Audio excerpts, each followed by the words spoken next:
প্রশাসন জিন্দাবাদ। ভূমি আগে বঞ্চিত করে অস্থায়ী শ্রমিক নিয়োগ মানছি না, মানবো না।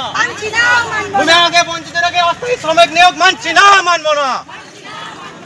বঞ্চিত ভূমি আগে দ্রুত নিয়োগ করতে হবে। জবাব দাও, জবাব দাও।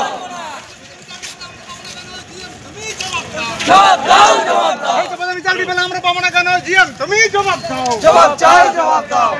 চাকরি পাবো না কেন জিএম, তুমি জবাব দাও। ভূমি আগে বঞ্চিত করে অবৈধভাবে নিয়োগ মানছি না, মানবো না। জবাব দাও, জবাব দাও। তুমি জবাব দাও। একটি জেলায় দ্বিচারিতা মানছি না, মানবো না।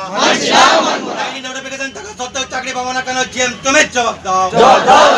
বঞ্চিত ভূমি আগে অবিলম্বে নিয়োগ করতে হবে। মানছি না, মানবো না। একটি জেলায় দ্বিচারিতা মানছি না, মানবো না। পক্ষের ভূমি আলাদের অবিলম্বে নিয়োগ করতে হবে। ভূমি আলাদের অবিলম্বে নিয়োগ করতে হবে। দখলের প্রতারণা মানছি না, মানবো না। প্রতিশ্রুতি দিয়ে জমি দখলের প্রতারণা মানছি না, মানবো না। তুমি জবাব দাও। ভূমি আলাদের বঞ্চিত করে অবৈধভাবে নিয়োগ মানছি না, মানবো না।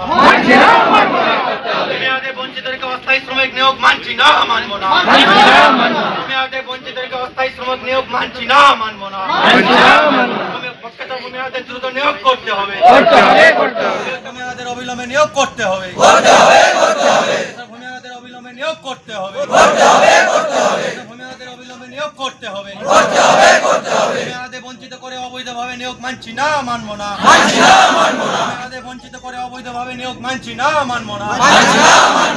আজকে আমাদের বিক্ষোভ এখানে সবাই জানে যে আমাদের অনেক আগেই জমি গিয়েছিল, 1996 সালে আরও ধাপে ধাপেও গিয়েছে। তো সেই সময় আইনি নোটিফিকেশন ছিল যে পরিবার পিছু একজনকে চাকরি দেওয়া হবে। তো অনেকেই চাকরি পেয়েছে, বেশিরভাগটাই ঘুর পথে পেয়েছে। তো আমরা যারা প্রকৃত ভূমিহারা তারা এখনও বঞ্চিত রয়েছি। আর সেই সাথে 1 বছর আগে মানে 2023 সালে আমাদেরকে একটা ট্রেনিং করায় পিডিসিএল। ট্রেনিংয়ে বলা হয় যে তোমরা তো আনস্কিল, তাহলে স্কিল হলে তোমরা তার বিরুদ্ধে চাকরি পেতে তোমাদের সুবিধা হবে। তো কিছু ছেলেকে ট্রেনিং করায়, এখনও প্রচুর ছেলে যাদেরকে ট্রেনিং পরের বারে করাবো বলার পরও কিন্তু এখনও করায়নি। আর এদিকে 6 মাস আগে আমরা একবার বীরভূম জেলা প্রশাসন পিডিসিএলের আধিকারিকদের সাথে বসেছিলাম। আমাদেরকে 6 মাস অপেক্ষা করতে বলা হয়, সেই দিনও পেরিয়ে যায় এবং ঘুর পথে ওরা অস্থায়ীভাবে শ্রমিক নিয়োগ করে কাজ তুলিয়ে নেয়। আর আমরা এখন বঞ্চিতই রয়েছি।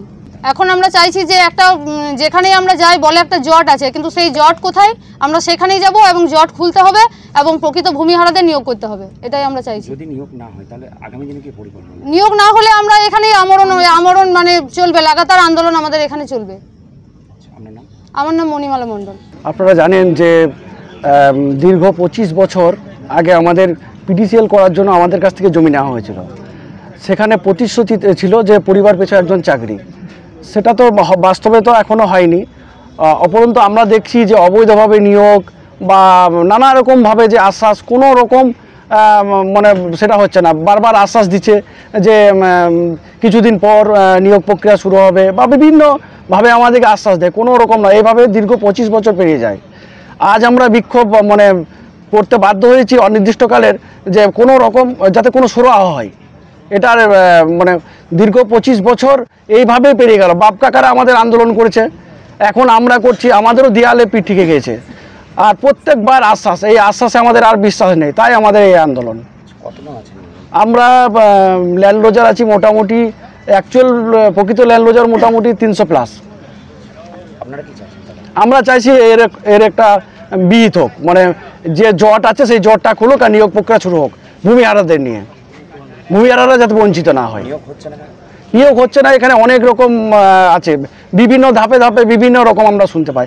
কখনো নিয়োগ হয় টাকার বিনিময়ে, কখনো প্রভাবশালী নেতাদের হাত ধরে, আবার কখনো আধিকারিকদের হাত ধরে, কিন্তু প্রকৃত ল্যান্ড লোজাররা বঞ্চিত। যদি এই দাবি না মানা হয় তাহলে আমাদের অবস্থান বিক্ষোভ চলবে অনির্দিষ্টকালের জন্য। আমার নাম রাজু বাগদি।